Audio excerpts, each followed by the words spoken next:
The Bell and the Breath. Long ago, in a small mountain temple, there was a young monk who was always restless. Each time he sat down to meditate, his mind wandered everywhere, thinking of his family, his past, the tasks he had not yet completed. One day he came to his master and said, "Master, I cannot sit still. The harder I try to stop my thoughts, the faster they run." The master simply smiled and handed him a small bell. "Hold this bell," he said. "With each inhale, strike it once. With each exhale, listen until the sound fades completely." The young monk obeyed. At first, the sound was uneven, his breath hurried and shallow, but slowly, the resonance stretched longer and softer, filling the room, drawing his mind back home. Within a few days, he could sit for hours, not because he forced himself, but because every breath had become a bell ringing gently inside. The master said, "You see, the mind is like sound. It cannot be grasped or controlled.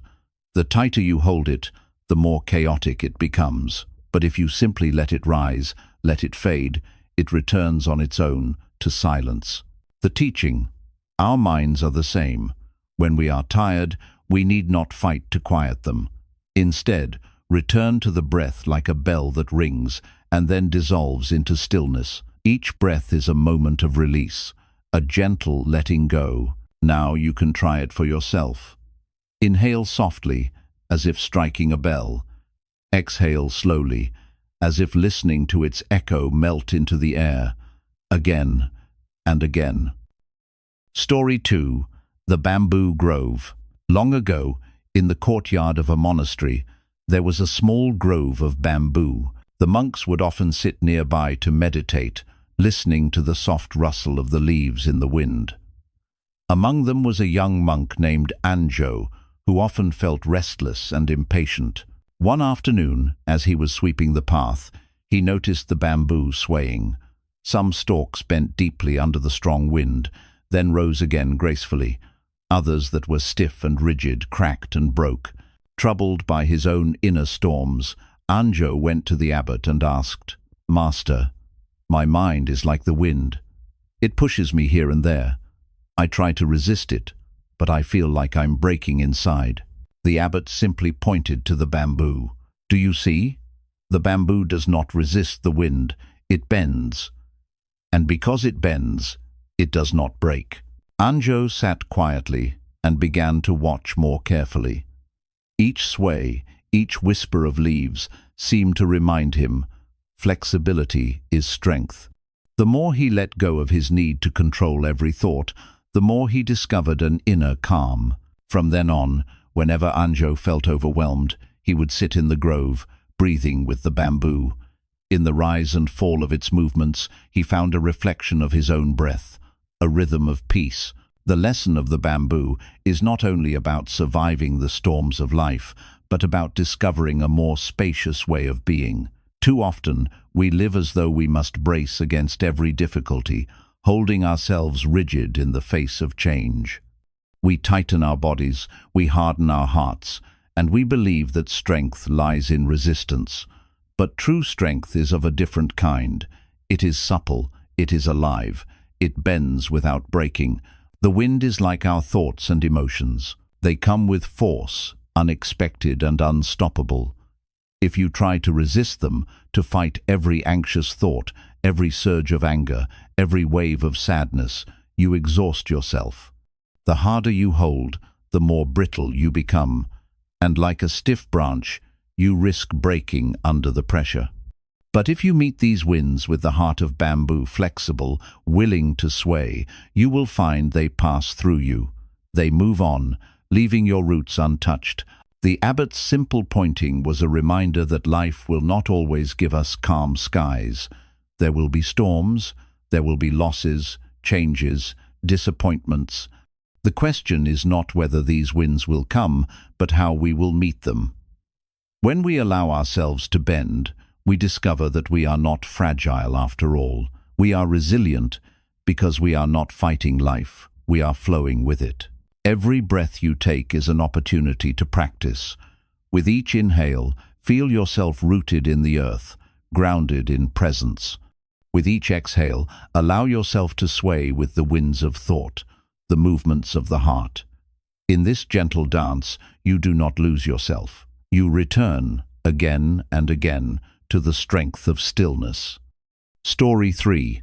The Clay Cup. In a quiet monastery, there lived an elder monk who was loved for his calm presence. Each afternoon, he would gather with his students for tea. One day, as the steam rose gently from their cups, the monk lifted his own clay cup and gazed at it for a long time. A student asked, "Master, why are you staring at the cup so intently?" The monk smiled and said, "In my eyes, this cup is already broken. One day it may slip from my hands, or a crack may appear, or it will simply wear away with time. Knowing this, I can truly enjoy it now.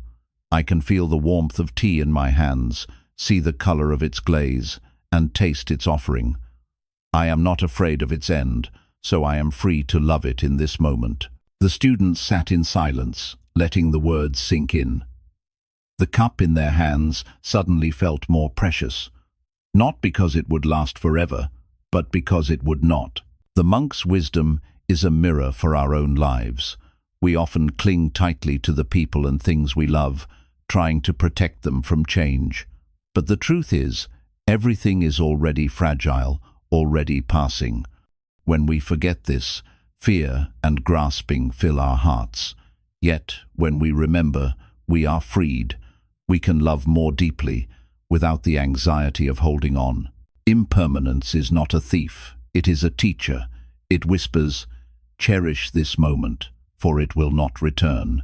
Every smile, every embrace, every shared meal is already slipping into memory, and that is what makes it sacred. Take a breath now. Feel the life around you. It is fleeting, and that is why it is so beautiful. Story 4. The River and the Stone. Once, a young seeker traveled far to find wisdom. One evening, he came upon an old monk sitting beside a wide river. The monk was quietly tossing small stones into the water, watching the ripples spread and fade. Curious, the seeker asked, "Master, why do you sit here throwing stones?" The monk picked up another stone, held it up, and said, "Look closely. When I throw the stone, the water ripples for a time, but soon the river returns to stillness."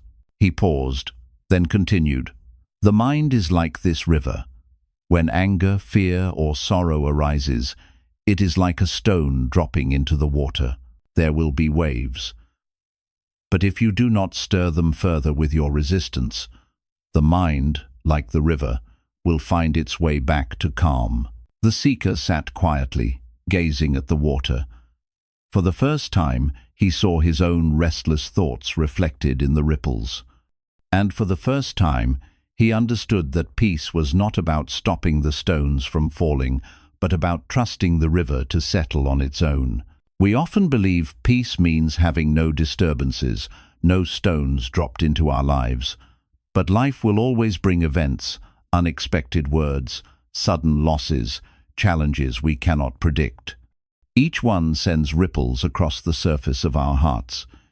If we thrash about, fighting against what has already happened, the waves only grow. But if we allow ourselves to pause, to breathe, to simply watch, the waters of the mind begin to clear. This is not passivity, it is trust. Trust that within us is a river vast enough to hold every ripple, strong enough to return to stillness. In your own life, when stones of worry or anger drop, remember, you are not the ripple, you are the river. Story 5.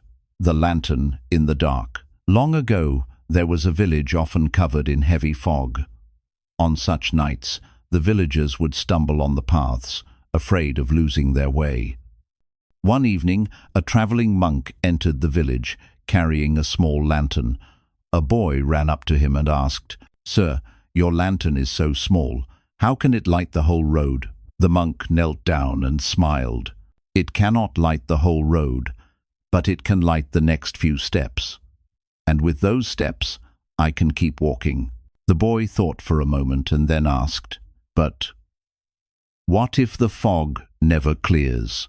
The monk lifted the lantern slightly higher, its glow soft against the mist. Then I will keep walking with the light I have. Step by step, it is enough.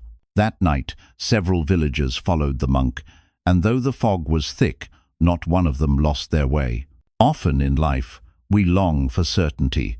We want to see the whole path ahead, free of fog and unknowns. But the truth is, the future will always be partly hidden. If we wait for perfect clarity before moving forward, we will remain standing still. The lantern reminds us, peace comes not from knowing the destination, but from trusting each small step. A single breath, a single mindful choice, is enough light for now. And with each step, the path unfolds naturally. When your mind feels clouded by doubt, by worry, by confusion, pause. Take one breath as your lantern, then another and another. The whole journey may not be visible, but the next step is always here, waiting to be taken in calm and trust.